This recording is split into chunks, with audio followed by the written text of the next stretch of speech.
Rendez-vous nature, une présentation du Réseau ZEC, le réseau à découvrir. Visitez leréseauzec.com. Le Réseau ZEC, 63 territoires publics partout au Québec. Chasse, pêche, plein air et camping pour ravir les grands et les petits. C'est le réseau de la liberté en nature avec des chalets, du prêt à camper, des yourtes et des embarcations. Imaginez-vous en train de planter votre tente où vous voulez sur le territoire. Dans le Réseau ZEC, c'est possible. Vivez l'expérience en famille, entre amis et avec votre animal de compagnie dans les ZEC du Québec. Réseau ZEC, le réseau à découvrir. Partout au Québec, vous écoutez l'émission radio consacrée à la chasse, à la pêche et au plein air, Rendez-vous nature.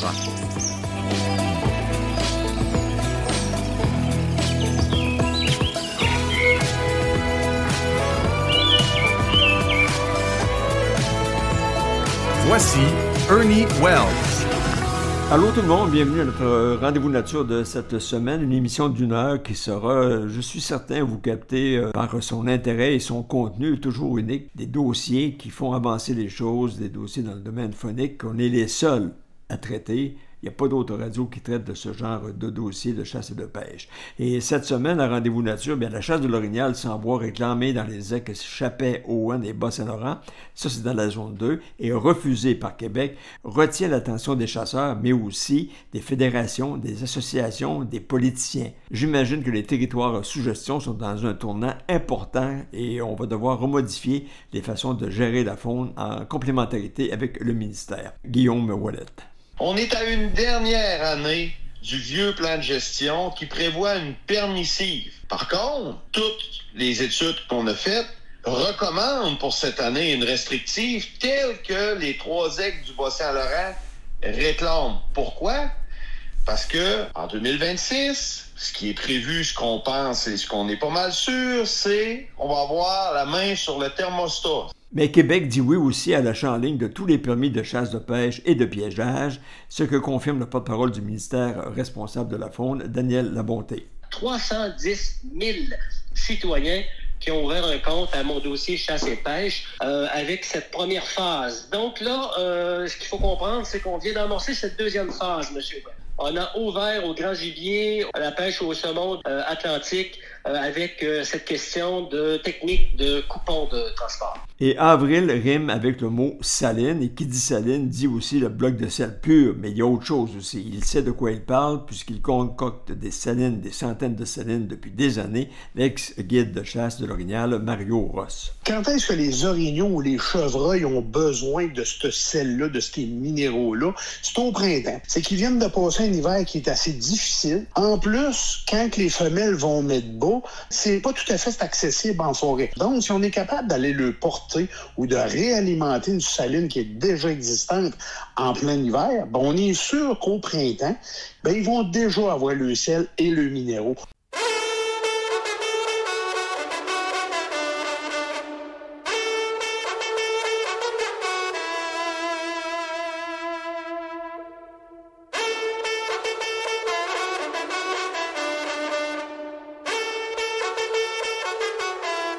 Les fanfares des trompes de chasse de Relais Québec nous interpellent aux nouvelles brèves de la semaine et la Fédération des trappeurs et gestionnaires du Québec a un nouveau directeur général, Sylvain Caron.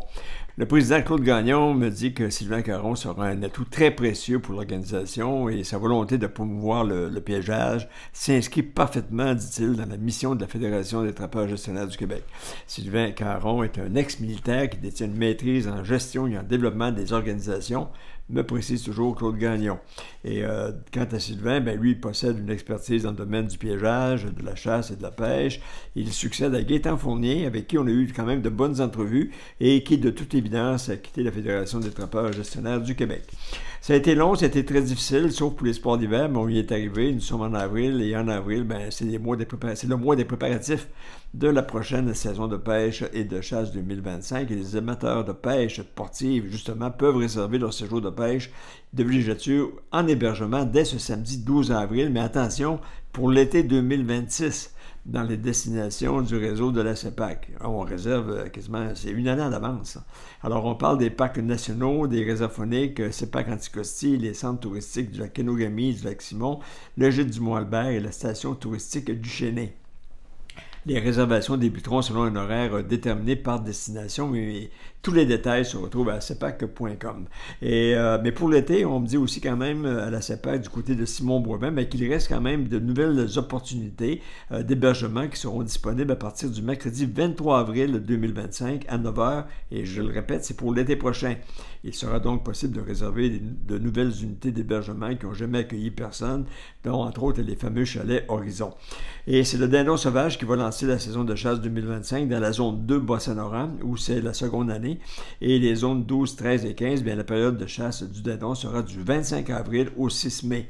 Pour les zones 3, 4, 5, 6, 7, 8, 9, 10, 11, 26 et 27, et les chasseurs de ces zones se reconnaîtront, la période est la plus longue que pour la chasse du dindon, et c'est du 25 avril au 19 mai 2025. Dans toutes les zones de chasse, pour la chasse printanière du dindon, les chasseurs ont accès au dindon porteur d'une barbe, qu'on appelle, c'est le mâle finalement, qu'on appelle le tom, et le mâle juvénile, plus petit, qui on donne le surnom de Jake. Et c'est durant la saison de chasse automnale que le chasseur pourra prélever un dindon avec ou sans barbe dans les zones 3 à 11. La chasse au dindon débute 30 minutes avant le lever du soleil et se termine à midi. La zone 2, Bas-Saint-Laurent, a connu sa première saison de chasse du dindon sauvage en 2024. Il s'est prélevé 2 femelles à barbe, ça c'était sûrement une erreur, 81 mâles adultes et 32 juvéniles pour 115 dindons. Dans la zone 3, la voisine, qui normalement produit un effet de débordement dans la zone 2, eh bien, la récolte a été quand même intéressante avec 867 dindons. Et on a compté 26 190 détenteurs d'un permis de dindon qui ont récolté en tout 5 385 dindons mâles, 4 700 dindons juvéniles, un total de 10 163 grands oiseaux. La saison de pêche du Boreiller, de la truite mouchetée et de l'ours noir commence le 15 mai, et donc j'y reviendrai, on a encore du temps. Et à noter que pour le début de la pêche de la truite mouchetée dans les zones 1 et 2, ça c'est nouveau cette année, eh bien l'ouverture sera le 15 mai jusqu'à la fermeture le mardi 10 septembre inclusivement. Et dorénavant, ce sera toujours du 15 mai au 10 septembre. Fini la confusion des dates d'ouverture et de fermeture qui causait plusieurs problématiques, me dit le ministère, et aussi donc qui occasionnait plusieurs constats d'infraction. Les autres zones de la province devraient suivre aussi avec des dates précises. Je m'arrête ici pour une courte pause et la chasse de l'orignal sans bois dans les 3 îles du Bas-Saint-Laurent suscite des appuis importants d'est en ouest, prend une tournure provinciale et même une tournure politique, et je vous en reparle au retour de la pause dans quelques minutes.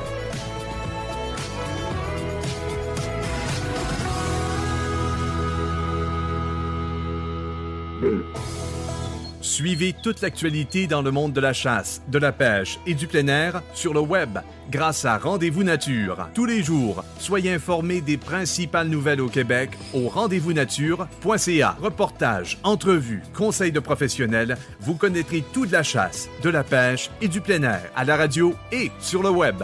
Rendez-vous Nature, la référence de l'information phonique au Québec. Suivez-nous au rendez-vous-nature.ca. Saviez-vous que les ZEC ont été créés en 1978 dans le cadre de l'opération Fonde du gouvernement provincial? Oui, un grand mouvement mis en place par le gouvernement de l'époque afin de redonner accès aux Québécois à 48 000 km² de territoire forestier. C'est grand 48 000 km². En fait, c'est plus grand que la Suisse. Alors ça vous laisse beaucoup d'espace pour vivre vos prochaines aventures. Mais comment de si vastes territoires sont-ils gérés pour assurer la mission des ZEC en matière d'accessibilité, de gestion des ressources phoniques et d'autofinancement des territoires? Le gouvernement provincial délègue la gestion de ces terres publiques à 63 organismes gestionnaires de ZEC, soit des OBNL, tout en imposant un cadre légal et des objectifs de gestion durable des ressources. Pour veiller au respect de cette mission, il faut s'appuyer sur un grand nombre de personnes. Le réseau des ZEC compte sur la participation active de ses membres, la précieuse aide de ses bénévoles, la collaboration des employés et des partenaires sur le terrain, ainsi que sur le savoir-faire des gestionnaires et du conseil d'administration de chacune des 63 ZEC de la province. Comme on dit, il y a du monde à la messe.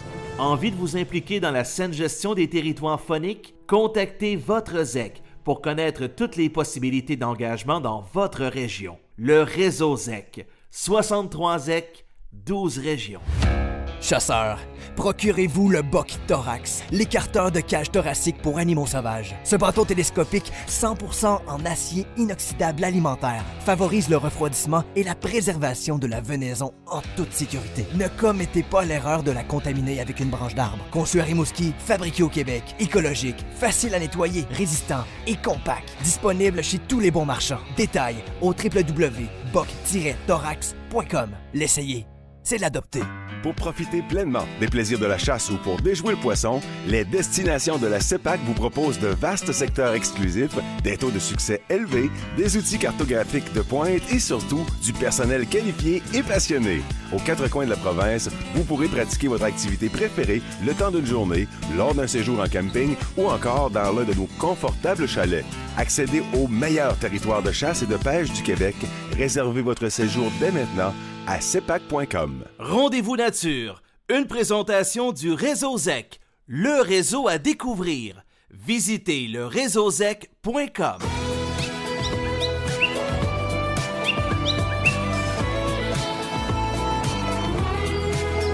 Partout au Québec, de retour à Rendez-vous nature. Voici Ernie Wells. De retour à Rendez-vous Nature, Québec a décidé le 31 mars dernier, veille de la journée du poisson d'avril, une chance que c'était pas le poisson d'avril qui était la nouvelle du jour à ce moment-là du ministère responsable de la faune. Donc, Québec a décidé de rejeter la demande des 3 aigles de la zone 2, Chappais, Owen et Bas-Saint-Laurent, qui réclamaient, et qui réclament toujours, et qui vont réclamer encore pour un bout, la protection de l'orignal sans bois en 2025, dernière année de l'actuel plan de gestion de l'espèce. Le ministre responsable de la faune, Benoît Charette, s'est plutôt tenu au plan qui existe, mais qui est déjà quand même démodé, parce que ça fait 9 ans, normalement un plan c'est 7 ans, et d'appliquer la chasse permissive, soit la récolte du veau, mâle et femelle, lors de la prochaine saison de chasse de l'orignal. Le président de ZEC Québec, Guillaume Ouellette, aussi porte-parole des 3 aigles, Chappais, Owen et Bas-Saint-Laurent, a vivement réagi à la décision du ministre en promettant que ça ne resterait pas là. Et depuis un bout de temps, depuis le 31 mars, c'est pas resté là, ça bouge au contraire. Mais avant de savoir où il en est rendu depuis la décision du 31 mars, Guillaume Ouellette, pour le bénéfice des nouveaux auditeurs, ceux qui se greffent et qui ne connaissent pas le dossier, pourquoi est-ce que vous devez protéger de nouveau l'orignal sans bois en 2025 alors qu'il l'est depuis 2022? Bon, ce qu'il faut comprendre, c'est qu'on a travaillé de pair avec notre direction régionale, avec des spécialistes biologiques. C'est la dernière année du plan de gestion. C'est comme dans les 3 dernières années, ce qu'on a fait, c'est de remonter le troupeau à des densités de 8 à 10, tel qu'il est prévu dans la cible. On est à une dernière année du vieux plan de gestion qui prévoit une permissive. Par contre, toutes les études qu'on a faites recommande pour cette année une restrictive telle que les 3 aigles du Bas-Saint-Laurent réclament. Pourquoi? Parce que en 2026, ce qui est prévu, ce qu'on pense et ce qu'on est pas mal sûr, c'est qu'on va avoir la main sur le thermostat. Ce qui veut dire qu'on va pouvoir récolter des orignales sans bois et les permis vont être émis par ZEC et calqués sur la zone, bien entendu. Ça, c'est un mécanisme que je ne veux pas embarquer. C'est que tous les efforts mis dans les dernières années, capital et intérêt, faisons le tout pour le tout. Parce que vous le savez, une année permissive, on n'a aucun contrôle sur le prélèvement. Puis je veux rajouter une phrase pour ceux qui disent « Ah, le débalancement, puis le débalancement », les chiffres de l'année dernière sont clairs. Le débalancement n'est pas là encore. Est-ce qu'il peut en devenir si on continuerait des années restrictives tout le temps? Ben oui, vous avez raison, ma chère auditeur. Pour cette année, pour arriver dans un plan de gestion où on va avoir la main sur le thermostat, le chapitel va bien, les indicateurs sont là, notre direction régionale va ouvrir la valve sur l'orignal sans bois. Fort hiver, plein d'affaires qui peuvent arriver, qui peuvent nuire au chapitel, qu'on pourrait nommer. Ben, ils vont fermer la valve. Ça va être un plan de gestion que j'ai félicité dans l'outil de gestion des aigles qui nous a été présenté, qui est public là, présentement. Là. Mais il reste quand même une chose, c'est que on assiste depuis quelques années, puis je parle surtout de la ZEC Bas-Saint-Laurent, les autres ZEC sont peut-être aussi la cible de forestières, mais sur la ZEC Bas-Saint-Laurent, il y a déjà eu beaucoup de pertes d'habitat faunique au cours de la dernière année en raison des chablis de 2023, et j'apprenais avec surprise lors de votre assemblée générale que c'est pas fini, qu'il y a 400 hectares de forêt, soit une superficie de 7400 terrains de football qui devront être coupés encore cette année. Donc, ce qui va accroître ce que tu appelles les terrains de golf, donc ça va augmenter les dimensions. Lorsqu'on fait un plan de match, lorsque le Canadien affronte Boston, il y a toujours un plan de match, mais le cours de route il est changé. Il me semble qu'un plan un plan de gestion du troupeau orignal aurait dû aussi et devrait être changé selon ce qui se passe à chaque année. Là, on parle d'un hiver très rigoureux. On parle même qu'il y a eu des orignaux qui ont été retrouvés décédés, des carcasses d'orignaux. Mais là, on tient quand même à appliquer la chasse permissive. Il me semble qu'il n'y a pas de flexibilité dans la gestion de l'orignal au Québec. Ben, il n'y a pas de flexibilité. Je pense que c'est plus tu sais, on se fait toujours dire qu'on est des collaborateurs, on est des partenaires phoniques sur la gestion du grand gibier. On utilise présentement, on a entre les mains ce qu'on a suivi depuis 2022, puis les chiffres de récolte collent avec ça. On a une étude disant ce qu'on a fait, c'était la bonne chose à faire. Oui. Il ne faut pas l'oublier. On l'a dans les mains. Mais parallèlement à ça, on est 10 territoires phoniques structurés. Le dossier est complet, là. On a 10 territoires phoniques structurés qui ont mis la main à la pâte. On a travaillé de pair en équipe. Puis là, présentement, on a un message provenant de la politique disant « Allô, Bas-Saint-Laurent, il y a de l'orignal en masse. » Je trouve ça épouvantable. Au-delà de dire que c'est un manque de respect total envers les partenaires phoniques, de dire, de tous les efforts qu'on a faits, d'aller dire pour la première année, ben allô, Bas-Saint-Laurent. De toute manière, il y en a beaucoup. Avec tout ce qui a été fait, en collaboration avec des spécialistes, là, on n'a pas fait ça là, sur un coup de tête, là, tout ça. Là. Ben, il faut arriver à slacker, à ne pas permettre une année permissive où ce qu'on va avoir aucun contrôle, ça n'a pas de sens, là, où est-ce qu'on va s'en aller. Ouais, mais là, il reste quand même que de nouveaux éléments dans le dossier. C'est qu'au départ, on voyait que c'était un dossier qui était strictement centré sur la zone 2 Bas-Saint-Laurent. Mais là, on voit que ça prend une autre tournure. Ça a commencé avec la position du député de Matapédia, Pascal Bérubé, qui lui dénonce la situation de Québec de permettre la chasse permissive, lui ce qui juge une chasse illégale à la hausse. Il a rappelé le braconnage d'orignaux dans les réserves Rimouski et Matane depuis les 3 dernières années. Puis lui, il soutient que c'est complètement manifesté un manque de considération envers tout ce que les gestionnaires ont pu faire. Mais moi, ce que j'imagine mal, c'est que ça vient du député de Matane qui c'est complètement en dehors de sa région. Est-ce qu'on sait pourquoi il a voulu s'impliquer dans le dossier, sinon pour vous donner un coup de main, bien sûr? Ben, je veux dire, Pascal, avec tout ce que tu viens de nommer, René, c'est un gars qui est régional, c'est un gars qui a toujours été impliqué en région, qui connaît la chasse, la pêche, qui connaît les retombées économiques, qui connaît le côté social de la chose. Il connaît au niveau de tout ce qui est récréatif au Bas-Saint-Laurent, le pourcentage de gens qui utilisent. On l'a nommé quand on avait posé la demande, puis on avait eu des appuis d'entreprises, de bureaux. Je pense, ça, on a eu un tampon d'appui, là. Fait que, tu sais, M. Bérubé, lui, il sait qu'au Bas-Saint-Laurent, puis en Gaspésie, puis le début de la Gaspésie, que c'est une terre de production d'orignal, qu'on repose là-dessus. Il est en connaissance de cause, mais il est venu des appuis depuis une semaine, que ce soit de l'ACCSQ, d'Unis pour la faune. Tout le monde nous dit « Hey, on faut se poser la question, si on n'aurait pas obtenu une restrictive en 2023, il aurait arrivé quoi? » Oui, puis moi, je me pose une autre question. Là, c'est un député de Matane, Matapédia. C'est complètement en dehors du comté. Lui, il fait donc par solidarité puis parce qu'il est conscient de la valeur de la chasse dans l'Est du Québec. Mais ce que je comprends pas, c'est qu'on a aussi une députée ici à Rimouski qui, en même temps, qui est ministre des Ressources naturelles et des Forêts, qui s'appelle Maïté Blanchette-Vizina, puis moi, je ne l'ai jamais entendu se positionner dans le dossier. Puis là, il reste quand même que le temps, ça fait déjà une dizaine de jours maintenant que la décision est rendue. Est-ce que de votre côté, vous avez eu vent que Mme Maïté Blanchette-Vizina, qui siège à la table du Conseil des ministres, est intervenue auprès de Benoît Charette? Ben, moi, ce que j'ai su, c'est que non. Je trouve ça extrêmement décevant, puis j'ai fait des communications, en fait, pour la rencontrer rapidement dans les prochains jours. Écoutez, je comprends pas pourquoi que n'est pas écouté dans nos demandes. Moi, c'est sûr, je ne laisserai pas ça là. Je vais demander à Mme Blanchette-Vézina vraiment qu'elle me rencontre. Écoutez, elle est dans ma section, elle est élue. Elle nous représente. C'est un dossier qui est chaud. C'est un dossier que même que son homologue dans le district voisin a soulevé un drapeau et dit « Wow, ça marche pas cette histoire-là ». Ben, moi, je m'attends qu'elle réponde à ses électeurs de sa région. Là, ce qui m'étonne, c'est même du côté, à l'autre bout de la province, carrément dans l'Outaouais, la préfète de la MRC de la vallée de la Gatineau, Chantal Lamarche, que j'ai eu ici en entrevue à Rendez-vous Nature pour parler de l'importance d'avoir la restriction de la taille légale des bois dans la zone 10, bien, elle est aussi embarquée dans le dossier, puis elle te donner à toi et à l'organisation son appui entier et total parce qu'elle veut aussi faire bouger les choses de son côté. Là, je sens qu'il y a comme un genre de front commun, si on peut dire, provincial qui est en train de s'organiser à partir de ce dossier-là des 3 acres du Bas-Saint-Laurent de la zone 2.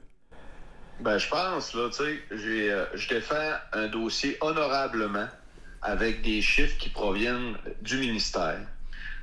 On a travaillé de pair, fait que je pense que les 10 territoires structurés, on est honorable là-dessus. J'ai ouvert une porte sur la gestion de la grande faune.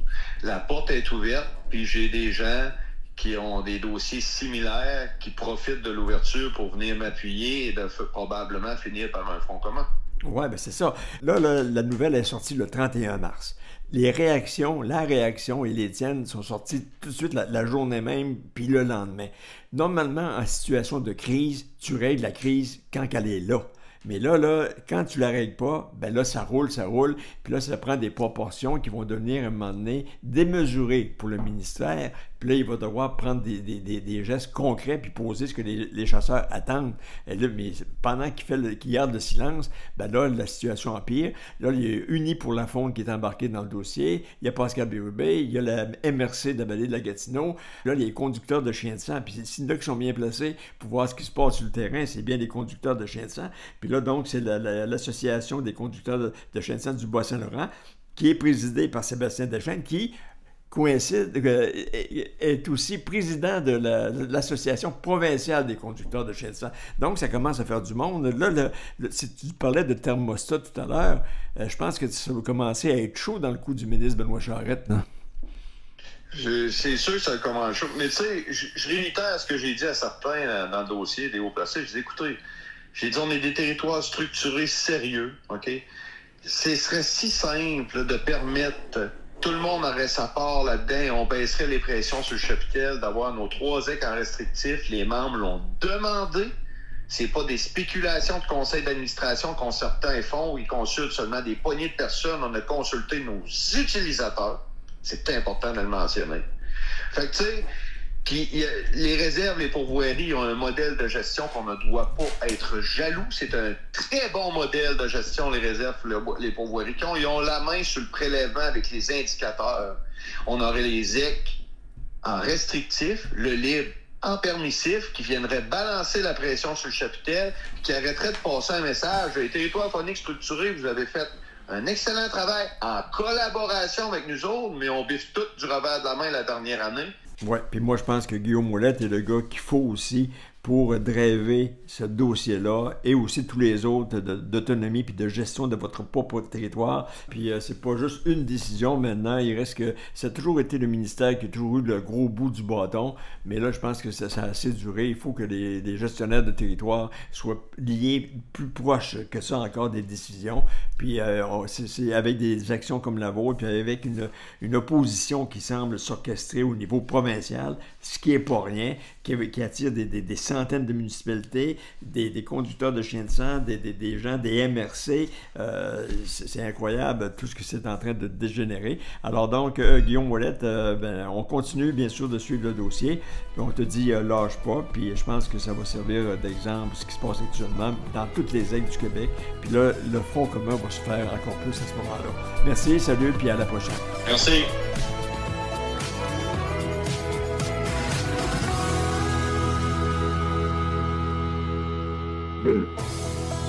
Suivez toute l'actualité dans le monde de la chasse, de la pêche et du plein air sur le web grâce à Rendez-vous Nature. Tous les jours, soyez informés des principales nouvelles au Québec au rendez-vous-nature.ca. Reportages, entrevues, conseils de professionnels, vous connaîtrez tout de la chasse, de la pêche et du plein air à la radio et sur le web. Rendez-vous Nature, la référence de l'information phonique au Québec. Suivez-nous au rendez-vous-nature.ca. Jusqu'en 1978, l'accès au territoire public pour la chasse et la pêche au Québec était réservé à des clubs privés, limitant ainsi l'égalité des chances pour tous les citoyens. En réponse, l'opération Gestion Faune a été lancée en 1977 avec pour mission de garantir une exploitation équitable et durable des ressources fauniques. Cette initiative visait à protéger la faune, à assurer l'accès à tous les Québécois et à encourager la participation des utilisateurs dans la gestion de ces ressources. En 1978, les ZEC ont vu le jour, avec une mission unique, gérer démocratiquement ces territoires publics par des associations sans but lucratif. Les bénéfices générés sont entièrement réinvestis dans la conservation et la valorisation des ressources fauniques au cœur de leur mission. Le réseau ZEC, c'est 48 000 km² de territoire forestier. À l'automne, c'est la chasse au petit gibier et au gros gibier, mais c'est aussi le petit manteau au bord du feu en fin de soirée. C'est aussi s'emmitoufler dans son sac de couchage après une longue journée à se promener dehors. C'est aussi la première gorgée de café le matin qui nous réchauffe l'intérieur alors qu'il ne fait que 2 degrés dehors. Mais comme on dit, et qu'on est bien dans le bois. Le réseau ZEC, 63 ZEC, 12 régions. Chasseurs, procurez-vous le Buck Thorax, l'écarteur de cage thoracique pour animaux sauvages. Ce bâton télescopique 100% en acier inoxydable alimentaire favorise le refroidissement et la préservation de la venaison en toute sécurité. Ne commettez pas l'erreur de la contaminer avec une branche d'arbre. Conçu à Rimouski, fabriqué au Québec, écologique, facile à nettoyer, résistant et compact. Disponible chez tous les bons marchands. Détails au www.buck-thorax.com. L'essayer, c'est l'adopter. Rendez-vous Nature, une présentation du réseau ZEC, le réseau à découvrir. Visitez le réseauzec.com.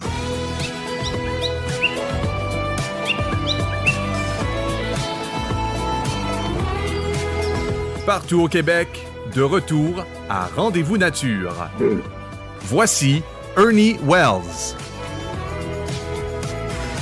De retour à Rendez-vous Nature, les chasseurs et les pêcheurs peuvent dorénavant acheter tous les permis de chasse, de pêche et de piégeage en ligne, sans exception, même ceux sur l'île d'Anticosti, pour les 2 coupons concernant bien sûr la chasse du cerf meunier, que j'appelle régulièrement le cerf meunier, même si c'est un cerf de Virginie, mais c'est un hybride. Mais ça, c'est une autre histoire. Ces permis sont disponibles sur la plateforme Mon Dossier Chasse et Pêche, selon la période de vente des permis pour chacune des espèces. Par exemple, le permis de chasse à 2 coupons de transport pour chasser le cerf sur Anticosti sera disponible à partir du 1er août. Pourquoi? Parce que ça ne donne absolument rien avant. La chasse commence vers la fin août. Alors donc, l'achat de tous les permis sera donc possible et j'en parle avec Daniel Labonté, qui est porte-parole du ministère de la Faune. Et M. Labonté, lui, il reste quand même qu'il se rappelle très bien que tout ça a commencé avec la COVID, la fameuse pandémie en 2021, quand Québec a amorcé justement l'enregistrement en ligne des grands gibiers. C'est bien ça, M. Labonté?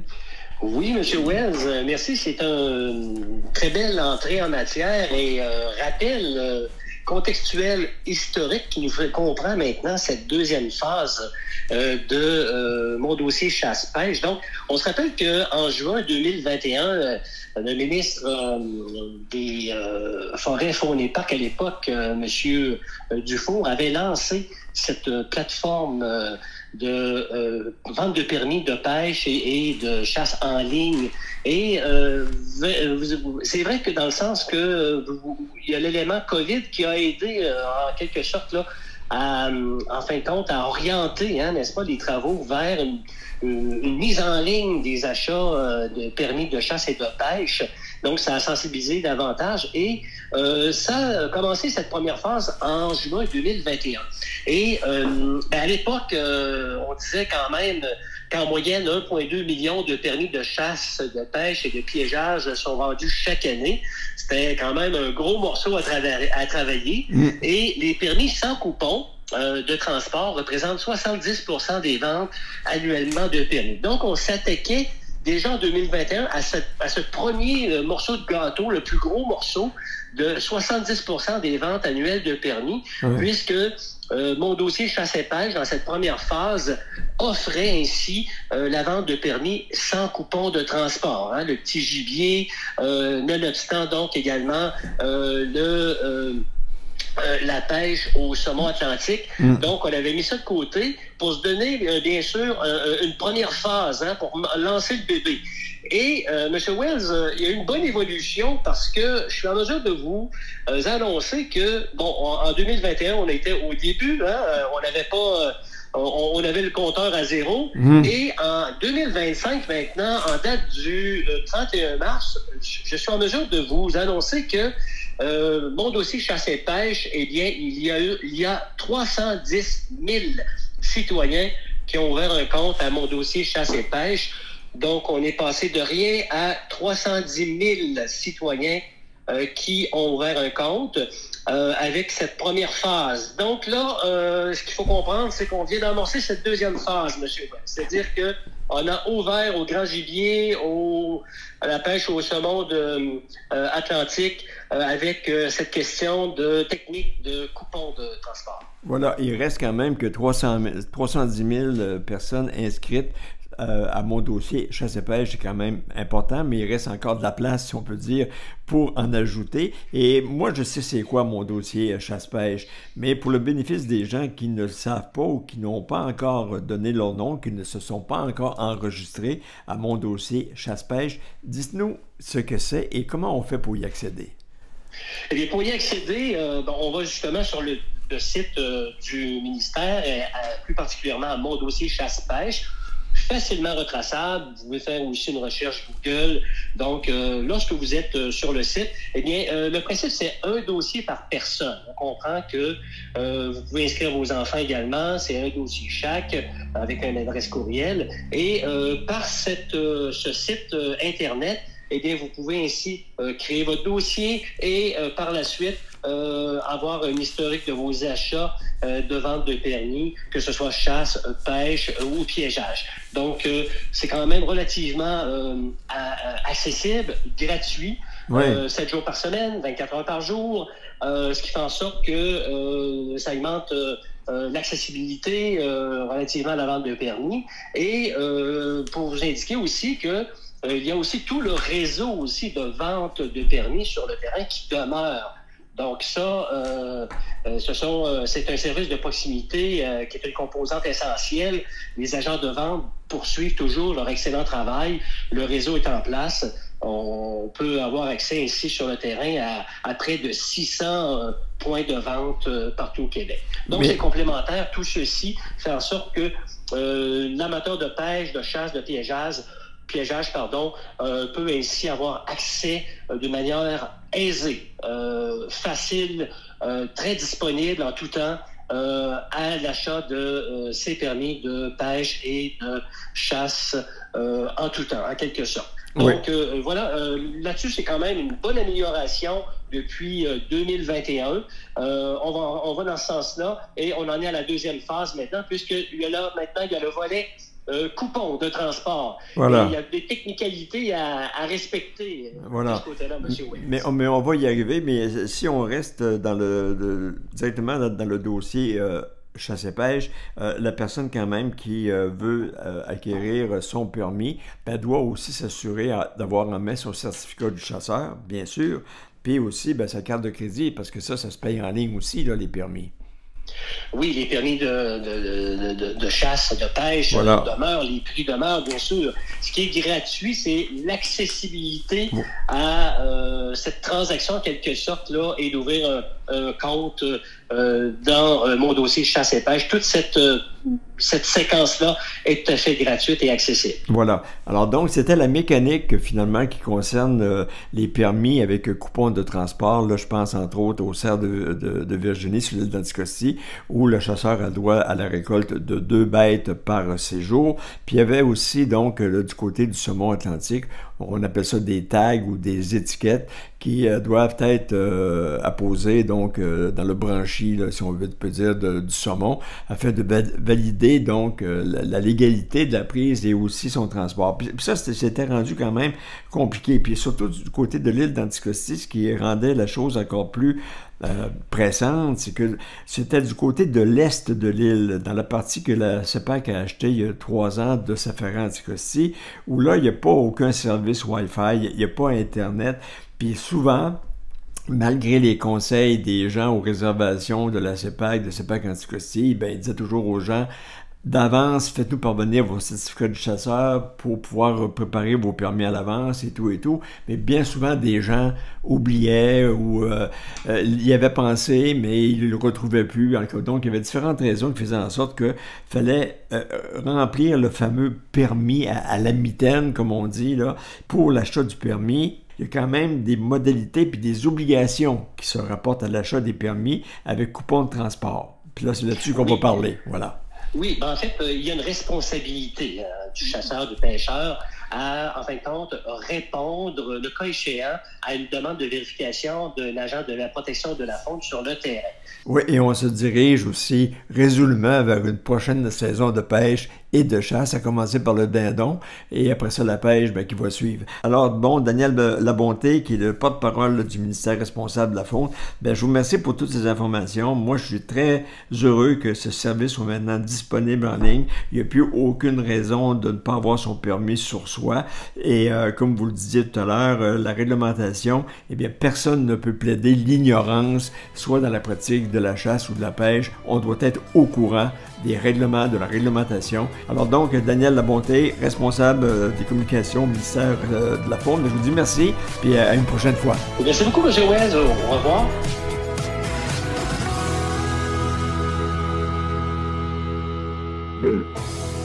Suivez toute l'actualité dans le monde de la chasse, de la pêche et du plein air sur le web grâce à Rendez-vous Nature. Tous les jours, soyez informés des principales nouvelles au Québec au rendez-vous-nature.ca. Reportages, entrevues, conseils de professionnels, vous connaîtrez tout de la chasse, de la pêche et du plein air à la radio et sur le web. Rendez-vous Nature, la référence de l'information phonique au Québec. Suivez-nous au rendez-vous-nature.ca. Pour profiter pleinement des plaisirs de la chasse ou pour déjouer le poisson, les destinations de la CEPAC vous proposent de vastes secteurs exclusifs, des taux de succès élevés, des outils cartographiques de pointe et surtout du personnel qualifié et passionné. Aux 4 coins de la province, vous pourrez pratiquer votre activité préférée le temps d'une journée, lors d'un séjour en camping ou encore dans l'un de nos confortables chalets. Accédez au meilleur territoire de chasse et de pêche du Québec. Réservez votre séjour dès maintenant à cepac.com. Rendez-vous Nature, une présentation du Réseau ZEC, le réseau à découvrir. Visitez le réseauzec.com.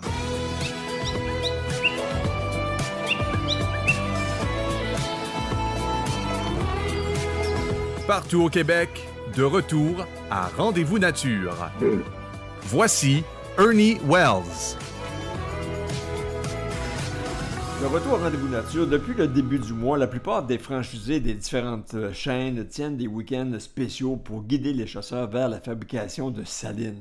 C'est pas évident quand même, dans mon cas à moi, de fabriquer une ou des salines attractives qui vont répondre aux besoins des cervidés. Et j'en parle avec Mario Ross, un ex-guide de chasse de l'Orignal, aujourd'hui franchisé pour nature, mais qui a fait des centaines et des centaines et des centaines de salines. Mario Ross, tu es dans le domaine depuis longtemps. Les chasseurs de cerfs et d'orignaux visitent actuellement les bannières spécialisées. Fabriquer des salines, on dirait que c'est de plus en plus en demande auprès des chasseurs. C'est une grosse saison qui se prépare actuellement. Oui, effectivement, Ernie, la saison des salines s'en vient. Écoute, il y en a déjà qui ont commencé en motoneige à aller plus se réalimenter une saline. Par contre, si on parle de faire une nouvelle saline, la période s'en vient. Puis oui, effectivement, c'est une période qui est très, très, très achalandée dans le monde des salines. Oui, mais il reste de la neige en forêt. On peut quand même déjà peut-être entretenir, comme tu dis, puis alimenter une ancienne saline pour la rendre déjà active, c'est ainsi? Oui, parce que dans le fond, longtemps, moi je dis, ça fait longtemps que je dis, dans le fond, quand est-ce que les orignaux ou les chevreuils ont besoin de ce sel-là, de ces minéraux-là? C'est au printemps. Pourquoi? Dans le fond, c'est facile à comprendre. C'est qu'ils viennent de passer un hiver qui est assez difficile. En plus, quand les femelles vont mettre bas, bien souvent, c'est pas tout à fait accessible en forêt. Soit qu'il y a encore de la neige, soit que les chemins sont mous. C'est difficile de se rendre. Donc, si on est capable d'aller le porter ou de réalimenter une saline qui est déjà existante en plein hiver, ben on est sûr qu'au printemps, quand que la fonte des neiges va arriver et tout, puis que, exemple, les femelles vont mettre bas, ben ils vont déjà avoir le sel et le minéraux. Au moins, je dis, d'aller porter du sel. On pourra la réalimenter au printemps, mais la base qui est le sel, c'est important, ce qui en manque. Oui, c'est ça. Mais actuellement, on connaît, à tout le moins, là, disons, dans l'est du Québec, même ailleurs, je voyais qu'en Outaouais, il est tombé 20 cm de neige au cours des derniers jours. Il reste quand même qu'on vit ce qu'on appelle un printemps qui est tardif. L'année passée, c'était un printemps hâtif. J'imagine à ce moment-là qu'avec ces deux situations-là, que la fabrication de saline n'est pas la même. Non, parce que comme tu viens de dire, l'accessibilité en forêt est pas la même. Si on serait capable, comme l'an passé, d'arriver puis de faire la saline complète, mettons, ces semaines-ci, c'est ce qu'il y a de mieux.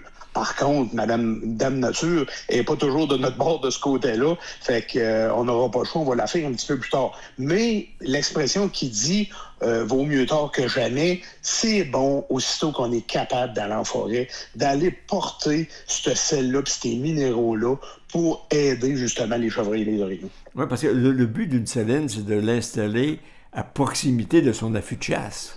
Oui, effectivement, parce que dans le fond, ce qu'on veut, c'est pas nécessairement toujours d'avoir l'orignal ou le chevreuil à la saline pour le tir et tout, mais c'est surtout de garder les animaux dans le secteur. Puis quand on commence à faire des salines, ben au printemps, veut pas, la femelle y va, parce que comme on disait tantôt, elle vient d'accoucher, elle a besoin de surplus pour son système, mais automatiquement, si le veau est avec ou les veaux sont avec, ben dans le fond, on crée l'habitude dès la naissance. Fait qu'en créant l'habitude comme ça, année après année, ben, ces animaux-là prennent l'habitude de retourner aux mêmes salines. Toi, es-tu de ceux qui favorisent une grande saline bien nourrie, bien alimentée ou plusieurs petites salines? Dans un secteur, exemple, un secteur de chasse, je vais faire souvent une méga saline, mais alimentée avec 2 ou 3 blocs différents pour que justement, s'il arrive 1, 2, 3, 4 orignales ou chevreuils, ben qui ont chacun le micro-site à eux, là, dans le même spot de chasse, on va faire une méga saline avec plusieurs petits endroits pour que chaque orignal ait sa place. Tu sais, tu parles de blocs de sel, puis j'entends parler aussi de roches de l'Himalaya. Ça, c'est quoi? C'est-tu un gadget? C'est quoi? C'est-tu plus d'énergie ou de composés chimiques dans cette roche de l'Himalaya qui va être plus efficace qu'un bloc de sel traditionnel? C'est une roche de sel qu'à la base, il y a beaucoup de minéraux dedans.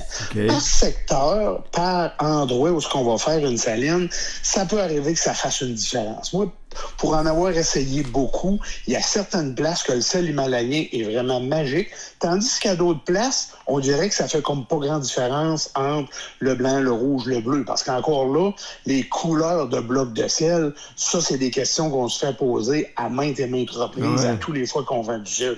Le bleu, dans le fond, ce qu'il y a dedans, c'est du cobalt. Le rouge, c'est de l'iode. Puis le blanc, c'est du sel pur.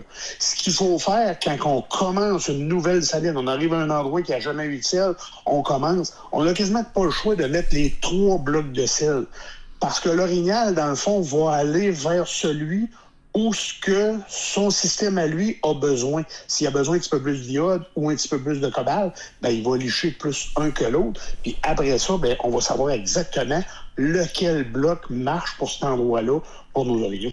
Donc, c'est au goût, à la lichette, Oui. que l'orignal va repérer le bon bloc qu'il lui fait.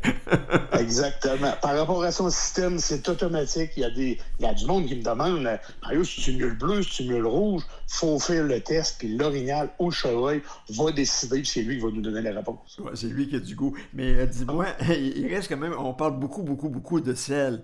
Mais il n'y a pas juste du sel, là. On voit là, des montagnes de produits là, dans les boutiques spécialisées. Il y a toutes sortes d'odeurs, il y a toutes sortes de marques. C'est pas facile de se retrouver là-dedans. Puis j'imagine que c'est là que les conseils de spécialistes comme toi, vous devez intervenir pour dire aux gens comment se préparer puis quoi acheter. Parce que sinon, ça peut coûter une fortune en produits, là. Exactement. Puis il faut y aller. Encore là, moi je dis souvent, c'est comme si on s'en va sur la rue, puis qu'il y a 3 ou 4 restaurants qui sont disponibles. Bon, on choisit nous autres, selon nos goûts, le meilleur. Ce qu'il faut faire, c'est mettre, exemple, de la senteur. L'anis est le produit numéro 1. Okay. On y va avec de la senteur, soit avec de la jam, soit avec de la poudre. Puis à un autre saline, on peut y aller avec des bananes. Au début, les bananes, tout le monde riait de ça, mais en fin de compte, tout le monde s'est trouvé que les bananes, les orignaux adorent. Oui. J'ai aussi parlé à quelqu'un qui travaillait dans un zoo qui me disait qu'il nourrissait les orignaux avec des bananes. Fait que c'est là un peu qu'on a changé notre idée, puis on a dit, bon, ben écoute, vraiment, les bananes, c'est bon, puis effectivement, c'est bon. Fait qu'on va travailler avec des odeurs. Quand on travaille avec des odeurs comme ça, c'est pour faire un peu différent de nos voisins, parce que on le sait, la pression de chasse est forte. On essaye à avoir le meilleur secteur de chasse. Il faut quand même offrir à nos chevreuils ou nos orignaux quelque chose de plus que le voisin n'a pas. Fait que si on va y aller avec de l'anis puis que le voisin n'en a pas, ou qu'on va y aller avec des bananes, c'est là, dans le fond, qu'on va essayer d'attirer les orignaux vers notre spot de chasse à nous. Mais si tu peux attirer des orignaux et des bananes, j'imagine que tu ne pourras pas attirer les chevreuils avec des pommes. Il est pas fou, le chevreuil. C'est bien que c'est pas le temps des pommes, là. Non, c'est sûr, mais c'est une odeur. Ça, okay. C'est un peu comme quand on commence une saline le printemps. Je dis souvent à du monde, utilisez donc l'urine que vous aviez l'automne passé. Okay. Plutôt que de la prendre à l'automne puis qu'elle soit comme moins bonne, moins attractive, on l'utilise au printemps, on la met autour de nos salines. C'est une odeur qui va attirer notre gibier vers notre saline parce que l'orignal, le chevreuil, s'il passe puis ça sent pas, il peut pas deviner qu'il y a un bloc de sel ou une saline de suite. Fait qu'on l'attire avec une odeur. L'urine de l'année d'avant, l'urine de printemps qu'on appelle, est une odeur qui est numéro 1 pour, justement, les senteurs de salines. Oui, mais il me semble, d'après moi, que les salines sont faites pour attirer les mâles et non pas les femelles. Oui et non. Quand on attire nos femelles, parce qu'au printemps, souvent, on attire les mâles. Femelles. Ouais. On va attirer nos femelles, les veaux vont suivre. Dans le fond, l'automne, ce qu'on veut, c'est le même principe qu'attirer des chevreuils avec un tas de pommes ou des carottes ou un appotage. Je veux dire, ce qu'on veut, c'est avoir des chevreuils. Le mâle, lui, qu'est-ce qu'il cherche l'automne? Il cherche à s'accoupler. Dans le fond, quand il se cherche, il va chercher une femelle. Si la femelle a l'habitude de venir à saline, automatiquement, il va être dans le secteur. Fait on attire femelle-veau, mais par la bande, c'est sûr que le mâle va venir dans le secteur parce que les femelles sont au saline. Oui, puis le mâle, lui, c'est sûr qu'il a besoin d'une quantité plus forte de sels minéraux parce que là, il veut soigner son panache qui va être en croissance, puis il va être encore plus beau que le voisin, puis là, il va pouvoir plus avoir des biches accueillantes là, aux côtés de lui, là. Exactement, exactement. Ça aussi, comme tu dis, ça tire beaucoup d'énergie. Fait que c'est là qu'on va aller chercher avec des suppléments pour la croissance des panaches. On parle de saline orignaux, on parle de saline chevreuil, mais il n'y a pas que ça dans la vie, il y a aussi des ours. Puis là, ça se prépare aussi. Mais là, on parle plus de saline à ce moment-là, on parle d'un site d'appâtage pour l'ours, là. Exactement. Puis ça aussi, comme tu dis, la saison s'en vient. On commence vraiment à parler d'ours. Tu vois, quand la neige fond, le monde tombe en mode un petit peu printemps. Puis c'est le fun d'une chasse à l'ours parce que c'est une chasse, on dirait, qui rouvre la saison. C'est une chasse où tu peux facilement habituer un jeune, initier quelqu'un qui n'a jamais été à la chasse. Tu sais, c'est des sites d'appâtage avec un mirador. Puis je veux dire, quelqu'un qui connaît ça moindrement, on est capable de faire une belle chasse, comme je te dis, pour quelqu'un qu'on veut initier. Parce que finalement, les orignaux, les cervidés et l'ours sont les seuls, exception faite du trappage, où vraiment c'est là que les appâts ont vraiment commencé, là, les anciens trappeurs et tout ça. Là. Mais c'est vraiment les 3 types de grands gibiers, orignal, cerf et ours, que l'on peut appâter. Parce que là, le dindon, il est dans le décor maintenant, mais on ne peut pas l'appâter, c'est défendu, là. Exactement. Mais ça aussi, c'est une belle chasse de printemps. C'est une chasse qui se parle de plus en plus. On voit beaucoup plus de chasseurs aller à l'extérieur, vers l'ouest de la province, où les quantités de dindons sont beaucoup plus importantes. C'est vraiment en avril qu'il faut procéder. Rendu au mois de mai, là, quand les petites fleurs jaunes ont poussé, là, c'est trop tard, là. Oui. C'est vraiment si on est capable d'y aller le plus tôt possible. C'est sûr qu'il y a certaines places qu'on peut pas y aller dû à la neige et tout, mais aussitôt qu'on peut aller commencer à préparer nos spots de chasse, que ce soit des salines, des sites d'appointage, on y va le plus tôt possible. Oui. Puis là, il reste quand même que tout ça, ça doit être installé, les salines doivent être installées dans un terrain qui est de chasse qui est prometteur. Puis ça, d'habitude, ce terrain-là, on l'a découvert la saison précédente. C'est pas là qu'il est temps de découvrir un secteur puis installer une saline en même temps. Si on le fait au printemps, il faut vraiment aller chercher des indices de l'automne passé. On va aller chercher des cassés, on va aller chercher des frottés, on va aller chercher des indices de l'automne. Mais si on a été capable de marcher notre territoire l'automne précédent, là, c'est sûr qu'on a tous les indices en tête. Puis c'est là que c'est le bon temps d'aller placer notre saline parce qu'on sait exactement où la placer. Tu sais, on dit donc que c'est important d'avoir découvert son territoire de chasse, mais les gens spécialisés, des boutiques spécialisées de chasse, puis où vous vendez actuellement de tout ce qu'il faut pour faire des salines, est-ce que ça peut aussi, il se peut aussi, selon les régions, que ces gens-là, ces spécialistes, peuvent aussi conseiller les gens à aller vers tel ou tel secteur. Puis là, je vais prendre toi, tu as été guide de chasse pendant plusieurs années en plan américain du côté de la réserve faunique de Rimouski. D'autres ont été guides à d'autres endroits. Mais est-ce qu'en même temps, vous pouvez conseiller les gens vers des territoires qui seraient propices pour installer leur saline? Oui, je te dirais, encore là, on va parler de couleur de bloc de sel. Comme je disais tantôt, on va faire une nouvelle saline, l'Orignal va nous enligner un petit peu, mais oui, conseiller dans le sens que si c'est un nouveau territoire, je vais essayer de démontrer aux clients justement les indices de l'automne passé. C'est quoi qu'on cherche pour avoir un bon territoire? C'est quoi les indices qu'on a besoin avant de placer une saline? Souvent, on voit des photos, on voit des vidéos avec une saline sur le bord d'un lac. En plein été, c'est super beau. Mais l'automne, souvent, c'est pas là que les orignaux sont.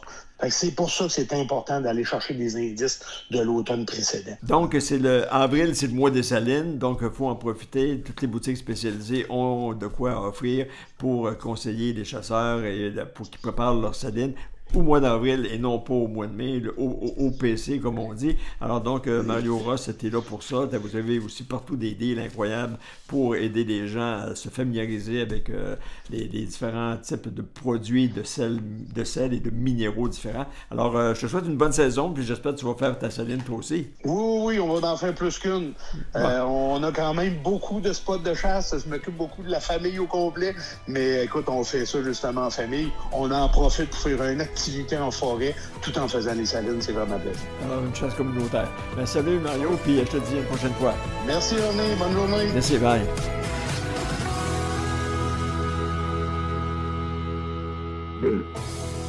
Suivez toute l'actualité dans le monde de la chasse, de la pêche et du plein air sur le web grâce à Rendez-vous Nature. Tous les jours, soyez informés des principales nouvelles au Québec au rendez-vous-nature.ca. Reportages, entrevues, conseils de professionnels, vous connaîtrez tout de la chasse, de la pêche et du plein air à la radio et sur le web. Rendez-vous Nature, la référence de l'information faunique au Québec. Suivez-nous au rendez-vous-nature.ca. Pour profiter pleinement des plaisirs de la chasse ou pour déjouer le poisson, les destinations de la CEPAC vous proposent de vastes secteurs exclusifs, des taux de succès élevés, des outils cartographiques de pointe et surtout du personnel qualifié et passionné. Aux quatre coins de la province, vous pourrez pratiquer votre activité préférée le temps d'une journée, lors d'un séjour en camping ou encore dans l'un de nos confortables chalets. Accédez au meilleur territoire de chasse et de pêche du Québec. Réservez votre séjour dès maintenant à cepac.com. Chasseurs, procurez-vous le Buck Thorax, l'écarteur de cage thoracique pour animaux sauvages. Ce bâton télescopique 100% en acier inoxydable alimentaire favorise le refroidissement et la préservation de la venaison en toute sécurité. Ne commettez pas l'erreur de la contaminer avec une branche d'arbre. Conçu à Rimouski, fabriqué au Québec, écologique, facile à nettoyer, résistant et compact. Disponible chez tous les bons marchands. Détails au www.buck-thorax.com. L'essayer, c'est l'adopter. Rendez-vous nature, une présentation du Réseau ZEC, le réseau à découvrir. Visitez leréseauzec.com.